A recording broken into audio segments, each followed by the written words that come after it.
This idea of drop shipping is amazing, right? Yeah. But the products that you're able to drop ship are really like low quality, unbranded, commoditized Chinese. If you think about why you're unable to drop ship high quality branded products, you might be thinking, okay, maybe the brands only want to provide direct access to like a subset of retailers for them to be able to sell these high quality branded products. But that's not actually the case. What criteria should retailers use to ensure that they're getting reliable supplier partners? Number one is just like, what is the level of depth of the catalog within the specific vertical that you're focusing on, right? So generally speaking, distributors are... How can a mid-sized retailer compete with giants like Amazon in terms of logistics? If we're thinking kind of pricing strategy and ordering and competing against those big dogs. The next best thing for them to do is basically have this ghost inventory, which is like...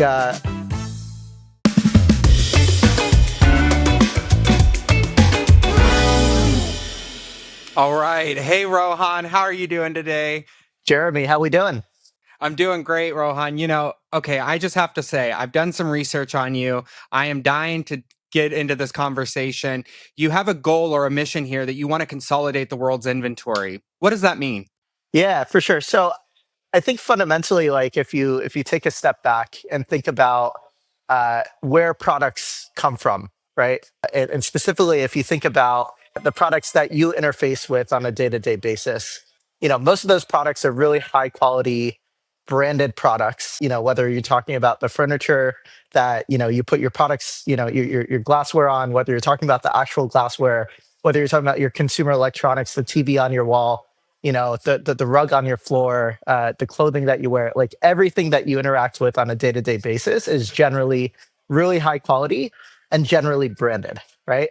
If you think about, drop shipping as an idea, right? It's a really amazing idea because it allows the seller to really focus on customer acquisition, sales, marketing, support, right? And it abstracts away that whole layer of procuring the products and figuring out, how to get those products from point A to point B, right? And ultimately to a customer's doorstep or into a customer's hands. And so that's an idea that's like stuck with me that, okay, this idea of drop shipping is amazing, right? But the products that you're able to drop ship are really like low quality, shitty, unbranded, commoditized Chinese shit, to put it bluntly. So the products that you'd find on like Shein or AliExpress or Temu or Wish.com, right? They're not really high quality branded products that you and I would interface with on a day-to-day basis, right? And then concurrently, right, if you think about, why you're unable to drop ship high quality branded products, right? You might be thinking, okay, maybe these products just don't exist, right, in an easily drop shippable way. And, maybe the brands, only want to provide direct access to like a subset of retailers for them to be able to sell these high quality branded products. So maybe technically and operationally, the only way to procure these high quality products are via the existing sales channels that exist, right? When you get a brick and mortar retailer, right? Or when you go directly to a brand's website, like a D2C brand's website, for example. But that's not actually the case, right? Anyone who knows anything about like the CPG economy as it exists in, the US today, especially, right, knows that wholesale distributors and distributors are really the backbone of the CPG economy in today's world, but especially in the US, right? And these wholesale distributors have massive, massive amounts of really high quality branded inventory sitting in their warehouses all across the US, right?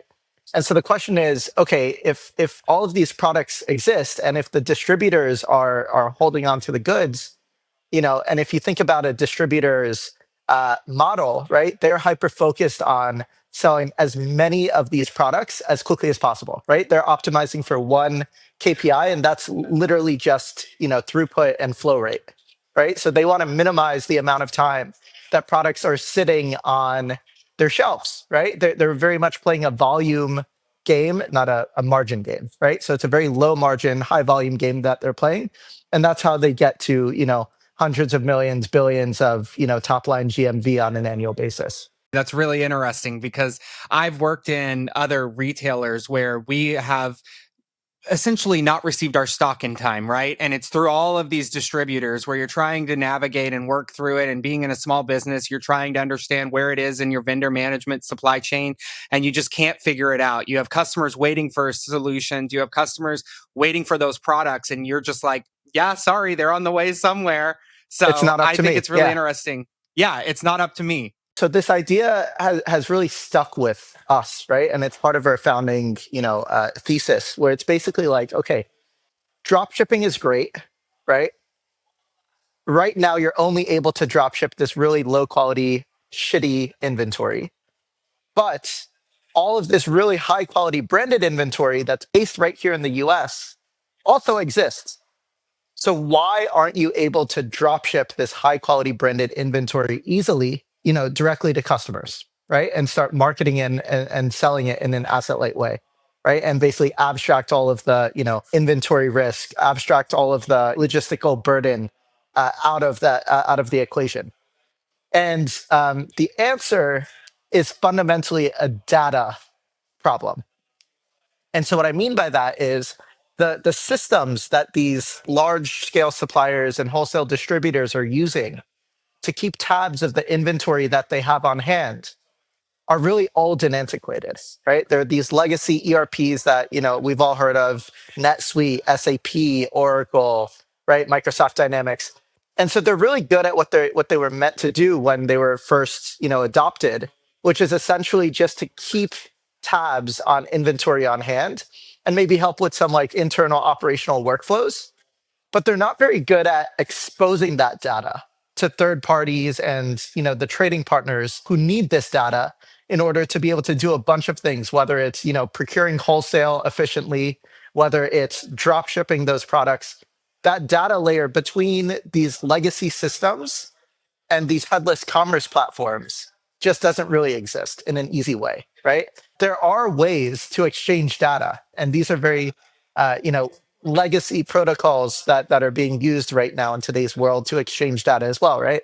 Many people, or some people, have had the heartache of learning about and dealing with EDI, electronic data interchange, right? Which is basically the status quo of how data is exchanged between these legacy suppliers and all their trading partners. It's all being done via EDI right now. That's like the shittiest flat file swap the protocol swap that you can imagine, right? Probably built in like the 60s and 70s and hasn't really evolved much since then. And that's literally before the internet, which is insane. And so anyway, with that being said, number one, it costs a lot to stand up these EDI integrations. Number two, these EDI integrations are built on a one-off basis, i.e., if a distributor is working with 1,000 different trading partners or retail partners, they would have to build one-off EDI integrations into each of those trading partners, right? Number two, right? Number two, it costs a lot to maintain, right? So okay, maybe you pay two, three, five, engineers to build out this EDI integration with a retailer, right?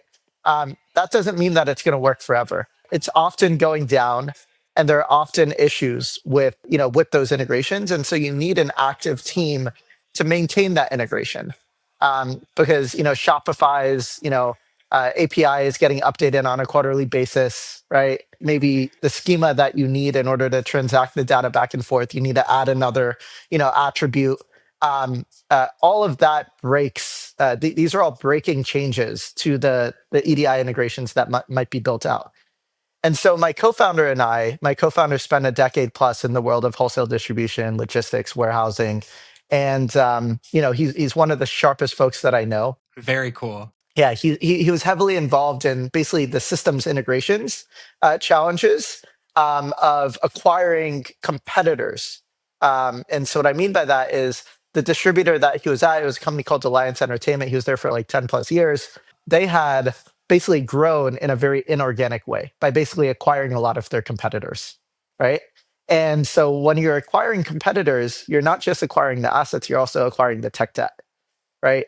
and all of the the shitty ERPs and warehouse management systems and order management systems and operationally intense workflows that come with being able to sell all this inventory. And so he was primarily tasked with figuring out on the diligence side of things when they were evaluating potential assets, potential acquisitions, basically saying, okay, how easy will it be to absorb this other distributor or wholesaler and their catalog such that we can incorporate them into our existing workflows, right? And how nicely will their catalog play with our catalog, essentially.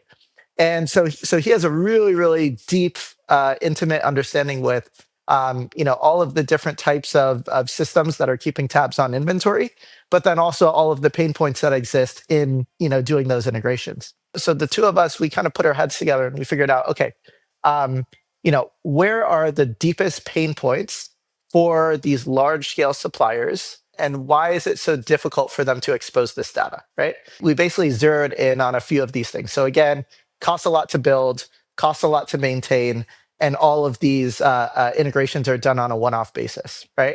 And if you think about any of the networks, right, essentially distributors form a network of inventory. If you think about any of the networks that exist in today's world in a modern, technologically forward way, right? Not rocket science, but like relatively modern, right? You can think about like the Visas of the world, right? You can think of the Plaids of the world, which are Visas are connecting merchants and consumers, right? Plaids are connecting banks and consumers. Plaid, right? Stripe, same way, right? There are a lot of these companies that are building networks of basically disjoint suppliers of something with consumers, right? All of these are being done via API, right? Like modern API infrastructure, right? And so the question is, okay, why can't you just build an API first network of all of this inventory and make it as easy as possible for any source of demand to be able to tap into essentially any source of supply, like really high quality US based supply, which can be shipped to a doorstep in 1, 2, 3, 4, 5 days, right? As opposed to you waiting for something to show up to your doorstep, for weeks or months when it's coming from China, right? And abstract out all of the logistical and technical overhead that comes with legacy integrations.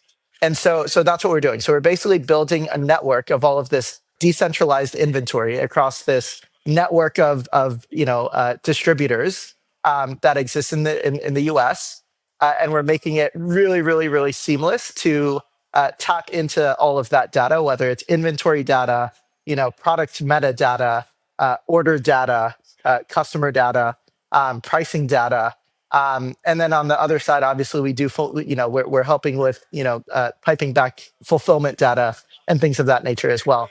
And so the vision is we want to make it as seamless as possible to connect any source of supply with any source of demand. Does that make sense? Yeah, it does. And I've seen that you actually have a multitude or a variety of different products that you're helping kind of build, the Universal Music Group, as well as the carpet companies. Like you are able to get these fine products, but they have nothing to do with each other. So you really are building this foreground of extensive inventory solution. And I am so excited to see that. One thing that I have a question on really is what criteria should retailers use to ensure that they're getting reliable supplier partners? Is that something that you're handling? Or how does a retailer go around getting those set up? Yeah, it's a good question, and I think it's an especially it's very relevant to our model. Many suppliers already have like a large network of retailers that they're already doing work with, right? And so we like to say that we can expand the aperture in terms of the folks that you're doing business with, but why don't we start with who are you already in business with, right? And how can we make it as easy as possible for those folks to procure goods from you, right? So that's step one. Step one, make it as easy as possible for your existing customers, your existing partners who you've been in business with for years and decades. How can we make it as easy as possible for them to be able to tap into your inventory, as seamlessly as possible. So that's how we think about it. Once we make that really seamless, absolutely, we can widen the aperture and say, okay, like, if there are other folks who want to be procuring from you, we'll make that really seamless. And to answer your question of like, okay, like how should retailers be evaluating potential supply partners? I think there are a few different dynamics, right? Number one is, and by the way, like we have a pretty rigid set of rules that we ensure that our suppliers adhere to before bringing them into the network, right? So we have a pretty high bar, but so long as they're an excellent supplier, like we'd be excited to bring them into the network. And we also like manage or keep tabs on their adherence to these set of guidelines on an ongoing basis. And if they feel like they're consistently falling short, then we'll let them go. But back to the original question, I think number one is just like how what is the level of depth of the catalog within the specific vertical that you're focusing on, right? So generally speaking, distributors are relatively industry specific, right? So it might be home goods, it might be sporting goods, it might be consumer electronics, whatever. So number one, like, okay, if you are a sporting goods distributor, right? Ideally, I should be able to go to you for any of my sporting goods needs. I don't want to have five different sporting goods suppliers or distributors. Like, I should be able to go to you and know with a high, degree of fidelity that you will have that product that I'm looking for, without me needing to, pull teeth, right? So, what is the breadth and depth of the catalog? Number one. Number two, what is the availability of that inventory? So, ideally, like one of the quote unquote superpowers of really excellent distributors is their ability to do aggregate demand forecasting across a market, right? In a post e-commerce world, it's become very difficult to do very finite demand forecasting on a channel by channel basis. I.e., if we're talking about let's say we're talking about sporting goods, right? And take the example of tennis rackets, for example, right? It's not that difficult for distributor A to say, okay, we believe that this quarter, in America, consumers in the US are going to want 1 million head radical tennis rackets, right? That's not that hard because you can look at last year, you can look at this year, like it's not going to fluctuate that much, right? Um, but saying, okay, of those 1 million tennis rackets, right? I think 50,000 will be sold through Models or whatever or Dick's, right? 50,000 of them will be sold by Tennis Warehouse. 50,000 because consumers are very fickle, right? So it's not that hard for like you, Jeremy, or me, Rohan, to go online and search for a head radical tennis racket, me to go to Google Shopping to click one link versus another. That's not like it's not difficult for me to choose one versus the other because I'm not really that loyal to the retailer. I'm more loyal to the product, right? And so that's why a lot of these retailers have a lot of trouble with regards to accurate demand forecasting because again, consumers are fickle and the channel through which they purchase, that's going to be an evolving thing over the course of time. More and more people are going to be shopping from TikTok shop, right? So rather than you buying from Dix.com or going to the brick and mortar Dix, right? Maybe I'm on TikTok, I see a video of a pro tennis player. Maybe I see Taylor Fritz, maybe a clip of him, and I'm like, oh shit, like he hits with the head radical. I would love to buy it. Ideally, from within that experience, I should be able to click a button and have that racket delivered to my doorstep by Friday, right? And so less and less of the demand is going to be coming through very predictable channels. And so given that, one of the superpowers of the distributor should be to basically be able to take a very broad lens of the market, given that they have coverage and they support so many retailers, And they should be able to have relatively accurate aggregate demand forecasting. And they should be able to basically procure those goods effectively. And so if that's the case and they're holding on to the inventory, then ideally they should be able to open up this inventory to any of the sources of demand, whether it's TikTok Shop, whether it's Instagram, whether it's Dix.com, whether more and more it's going to be ChatGPT, right? I'm going to be going to ChatGPT saying, hey, I'm just starting out in tennis. I need like a really beginner friendly racket that'll, still scale with me as I get better and better. What are a handful of rackets that I should be thinking about? Maybe it'll say, Babolat, Aero Pure Drive, and Head Radical, whatever. And then I'm like, okay, like what are the most interesting attributes of each of them? And based on what you know about me, what should I get? Head Radical. Okay, great. So from within ChatGPT, I should be able to click a button, and it should be able to procure that good for me and have it at my doorstep by Friday. Where it procures the good from doesn't matter. Whether it's coming from Dix.com, whether it's coming from a random Shopify website, whether it's coming from straight from the wholesaler, I don't care. I just want my product in the condition that I asked for, i.e., brand new, accurate SKU, and on time. And then once I receive it, I want some level of post-purchase care, warranty, et cetera, et cetera. And so again, what we're doing is we're aggregating all this supply, right? And we're making it accessible to any source of demand, whether that's a Shopify website, whether that's a social commerce website like TikTok Shop, whether that's like a first party website like Head.com. Head.com Head is a manufacturer. They're in the business of producing a high number of high quality products. They're not in the business of taking on inventory risk. So they would love to just make 2 million rackets and sell all of those in a snap to this wholesale distributor.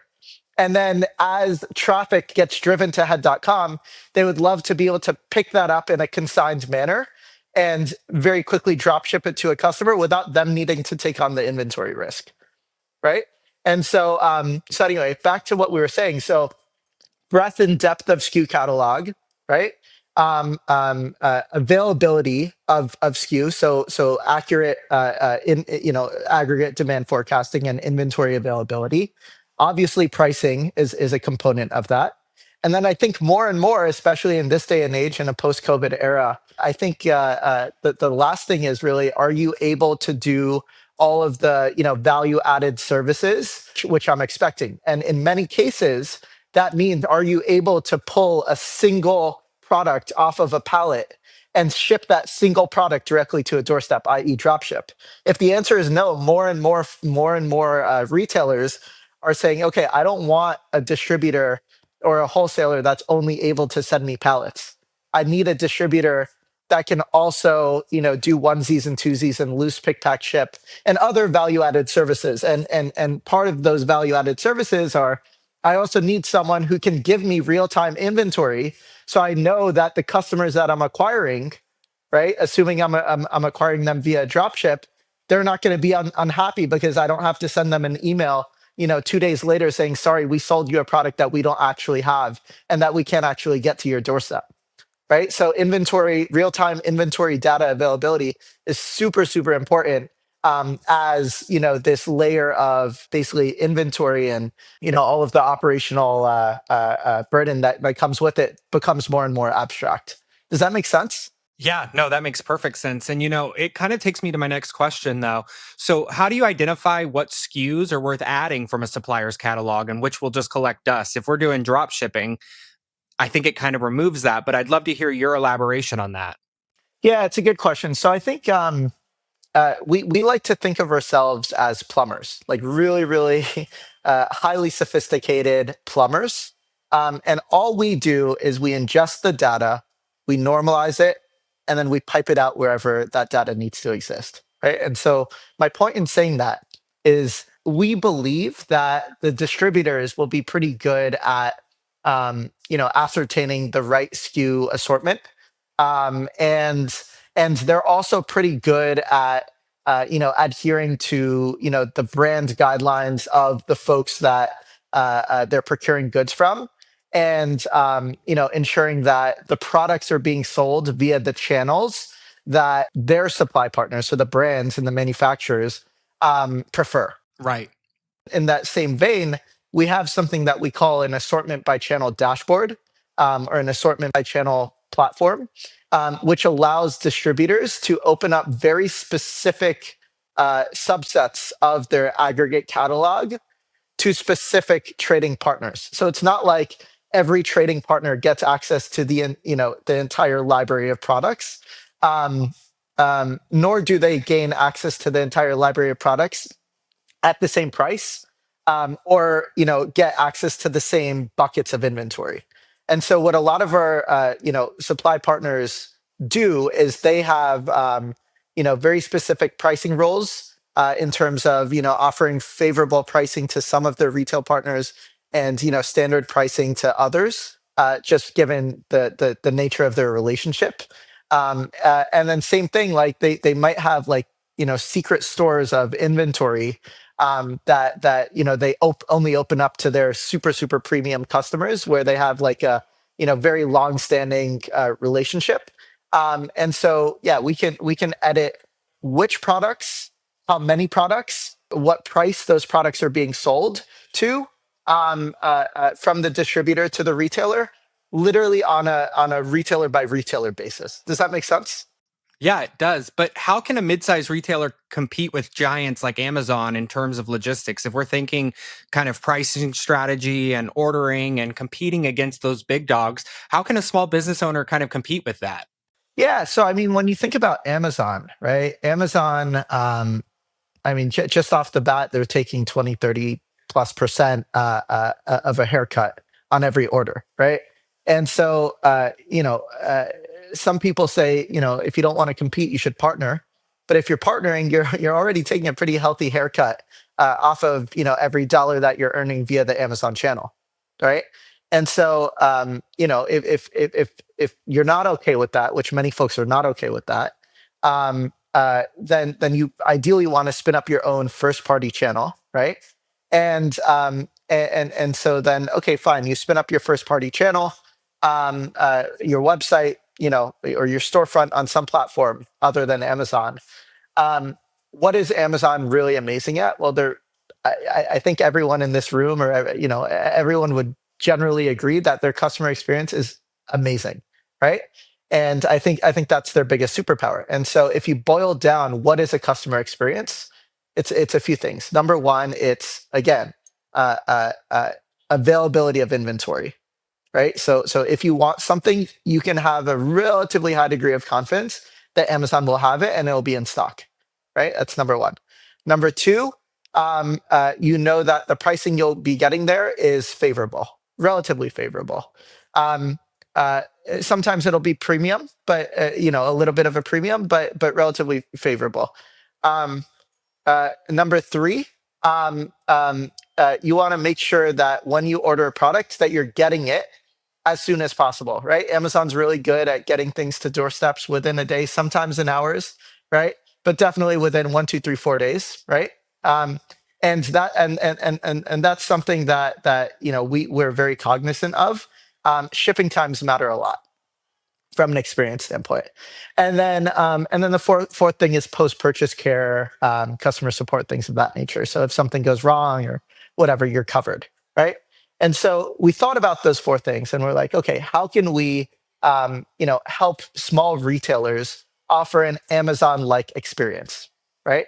And so, in terms of availability of inventory, right, and SKUs, it's nearly impossible without a product like us for a retailer to be able to predict all of the products that a customer will want. Nearly impossible. So the first thing was basically SKU and inventory availability, right? On the point of SKU and inventory availability, it's nearly impossible for a retailer to be able to predict all of the products that a customer will want, right?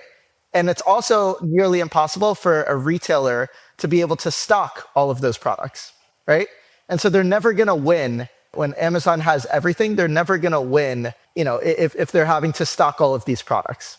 And so the next best thing for them to do is basically have this ghost inventory. right? Which is like an endless aisle is what we like to call it, right? Where okay, if a customer wants something within a very specific niche or category or vertical, right, that aligns with your brand, we want to make it as easy as possible for you to list that inventory, even if you don't already have it, right? So I think that helps them compete with the big guys. Second thing was around pricing, right? Like I said, Amazon takes a 30% haircut on every dollar that you're making. If that's the case, by definition, there's 30% worth of margin relative to COGS, and so it's more feasible for a retailer to be able to basically take a haircut on margin while still undercutting Amazon via these other channels, right? So yeah, we're giving them access to wholesale pricing on these products that are being provided by distributors, right?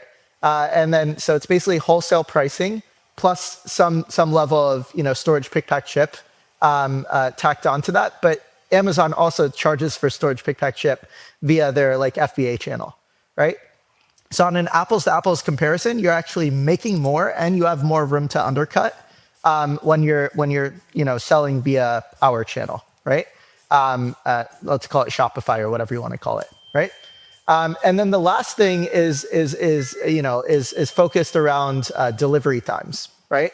And so again, if you look at the alternative, right, the alternative of being able to drop ship via some other channel, right, or via some other supplier is basically drop shipping this really shitty, commoditized, unbranded Chinese inventory, right?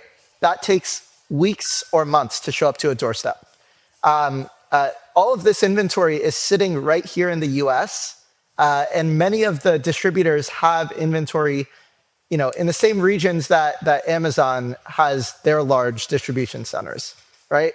And Amazon actually delivers, many of their products are being delivered using like Amazon delivery trucks, but a lot of their products are also delivered via UPS and FedEx, and there are a lot of companies that are able to support 1, 2, 3 day delivery. The inventory that they were picking up just wasn't being held by distributors previously. And so the beauty of this is, if a distributor has a facility in Kentucky or in somewhere in the Midwest, half of the US is on the east of that, half of the US is on the west of that, right? And so it's not difficult logistically to get that item to a doorstep within 1, 2, 3 days.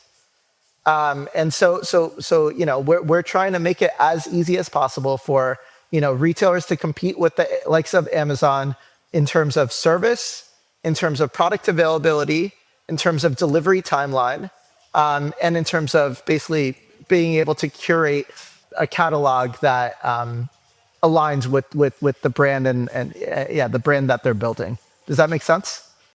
It does. Yeah. And that takes me to my next question, actually related to Christmas time. So as a retailer, I have struggled with getting my inventory in personally around Christmas time. And it always seems to be whenever everyone is kind of shipping everything all at once, right? You've done your analysis on what products you think you need.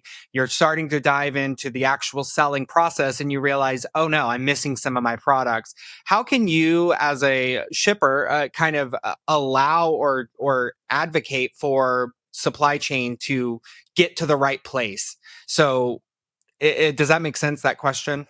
I think so. I think the question, the way that I'm interpreting it is essentially like, how can you ensure that when orders are coming in during peak, peak demand, peak volume timelines, how can you ensure that all of the products or all of those orders are being fulfilled in time and accurately to the right doorsteps? Right? Is that the question? Yep, that's right. Okay, so if that's the question, I think there are a few ways that you can break that problem down, right? One way that you can break it down is literally like, how can we ensure that that orders that are being submitted via our channel are, accurately showing up, or are accurately being acknowledged by the operations teams within the warehouses who are physically picking products off of a shelf, putting them into boxes, and shipping them out. Right. So that's actually a tougher challenge than it might seem on the surface. But we've spent a lot of time iterating with our partners to figure out how to make that happen. And basically, what it boils down to is we like to think of ourselves, again, as plumbers, right? I think complexities and errors pop up. Sorry, errors pop up when complexity is introduced, right? And so what I mean by that is, oftentimes when you're introducing a new sales channel, right? So for the distributor, for example, if a distributor is spinning up this new sales channel of, okay, now we're gonna allow for drop shipping and we're gonna allow these thousands of stores to be sending us orders, right? That in and of itself introduces complexity. But if we're able to embed all of that order data and all of that complexity into the systems that they're already using to fulfill orders and make it seem as if they're just fulfilling this orders via the same channels that they've been used to, then it makes things a lot more simple. And so specifically what I mean by that is we try very, very hard, and we almost never introduce new tools for an operational team to adopt. Right? So so many warehouses operate on either order management systems or warehouse management systems to literally tell their warehouse workers where to go in the warehouse, what product to pull off the shelf, and place in a box and ship out. Right? There's software around this, and it's usually different than the ERP itself. Right? Usually there are additional softwares in addition to the ERP. Maybe it's bolted onto the ERP, but it's additional software which basically manages the operational flow of either the robots in the warehouse or the humans in the warehouse. And in the early days, when we introduced this channel, we had basically this dashboard that we expected warehouse workers to use in order to fulfill the orders that are coming via this channel, right? And then we realized that there were some issues that were popping up. Either orders weren't getting fulfilled, or they weren't getting fulfilled on time, or line items were getting missed. And so we dug a little bit deeper into the problem. We literally, had boots on the ground within the factories or not the factories, the warehouses and the fulfillment centers. And we wanted to dig into why these issues were happening. And the answer was basically they had their warehouse management system, and then they had our dashboard. So then, our solution was, okay, we don't want you to have multiple systems that you have to work with in order to support this channel. And so what we started doing is we would do direct integrations into the systems that they were already using. So from a workflow standpoint, whether an order comes from random Shopify site or TikTok shop, or the wholesale channels that they've been using for decades, right? It'll feel like the same thing. And so we were able to embed all of that data into the exact same workflow. So so again, there's no change management needed. Does that make sense? That does make sense. So I think a lot of the value is in simplicity. Sorry, go ahead. No, you're totally fine. I'd love to shift the conversation a little bit to your personal side, if that's okay. And one of the biggest pieces of advice that you would give yourself if you were 10 years younger than you are right now and you're starting out building your companies, what's one piece of advice you would give yourself? So I built a couple companies previously, right? And they were amazing experiences, learned a ton. But I think when I think about entrepreneurship, I was also in the world of venture, led early stage investing at Human Capital in New York for a couple of years. And so I've spent a lot of time with a lot of founders building in different spaces. and also had some personal experience, seeing what works, what doesn't work. Third time over, obviously you're going to have a few things that you tweak along the way. And For so what sure. I've realized is like really really important is rather than you building a company for the sake of building it, right, or for the lifestyle, or for the potential upside or whatever, right? I think it has to be clear why you are the one to build what you're building. So I think founder market fit is something that's often overlooked. I see a lot of people who, maybe spent a bunch of time in, you know, they were at Facebook and then they decide, oh, I'm going to go build a healthcare company, right? Or I think building a company sounds very simple. From a bird's eye view, it's like, okay, like, I'm gonna go meet some customers and figure out what their pain points are and figure out how I can build a solution to, help it. And many times, like, people have good ideas about companies that should exist. But I think the nuance is, why are you the person to build that company? When folks come and they ask me about starting a company, or say they're thinking about starting a company, I think I often push on why, and why you specifically.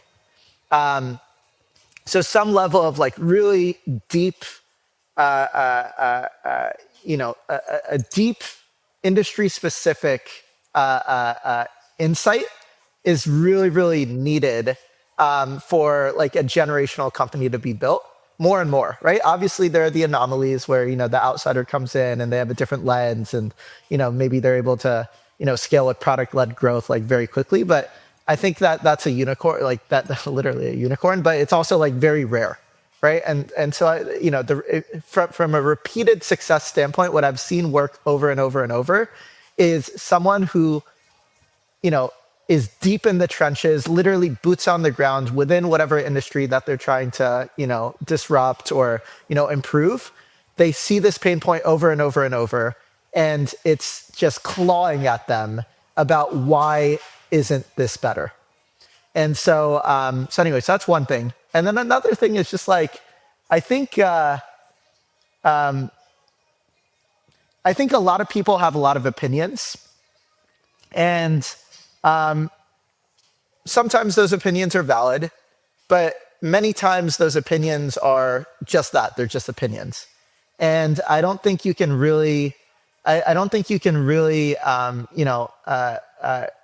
learn just by listening to opinions. I think you just gotta, dive into the trenches and start doing shit. And and that's when like real insights come. Again, not just talking to people, right? Even if you're talking to industry insiders, their opinions don't really matter. All that matters is that you're solving a problem and that people are using your solution. That's all that matters. It's really easy to say, oh no, that won't work, or it's easy to have opinions. It's really hard to build. So I would say, step one, figure out what is the deepest pain point that exists that you're well suited to solve. And then step two, just go start building and selling. And, you're going to iterate along the way. I don't think any large company has been built, the state that it's in currently. I don't think that is not where they started ever. There's always a lot of iteration. There's always a lot of pivoting. And I think the only way that you can effectively pivot and iterate in the right direction is if you have some sort of, really, really, really, really distinct North Star vision that you're marching towards. And you have some sort of really unique industry insight, because there are a million ways to solve a problem. And so you just got to start trying some ways. And at some point, you'll zero in on what is the best solution to this like really large problem that I'm trying to tackle. Yeah, absolutely. And you mentioned that you talked with founders and you've worked with founders from all different areas of business. And what do you think is kind of, for a first time founder, what do they often get wrong and how can they set themselves up for future success? Yeah, I think again, I think just talking, I think just you just got to start doing. You got to start doing, and you have to make sure that the lane that you're in is one that you have a right to be playing in, or you have a right to be marching. So make sure that the lane you're in makes sense, where you have some sort of structural advantage over other folks who might be, trying to march in the same lane, and then just start, moving forward relentlessly, like one step at a time, and along the way, like be okay to pivot and be okay to adapt to what you're hearing on the ground, and just move really quickly and ship really fast. That's awesome, man. And, I think this conversation has been very fruitful. I hope that our listeners find some engagement out of it. Rohan, thank you so much for taking time today to meet with me. This has been Beyond the Register. We are so happy to have you on. Give us a like, give us a subscription, guys. We will see you on the next one. Awesome. Thank you. Beyond the Register is sponsored by Genius, the modern point-of-sale system from Global Payments designed for retailers. Genius helps you reach your most important goals, whether that's simplifying your operations, tracking inventory, managing customer insights, or taking payments wherever your business takes you. To find out more, visit globalpayments.com/genius.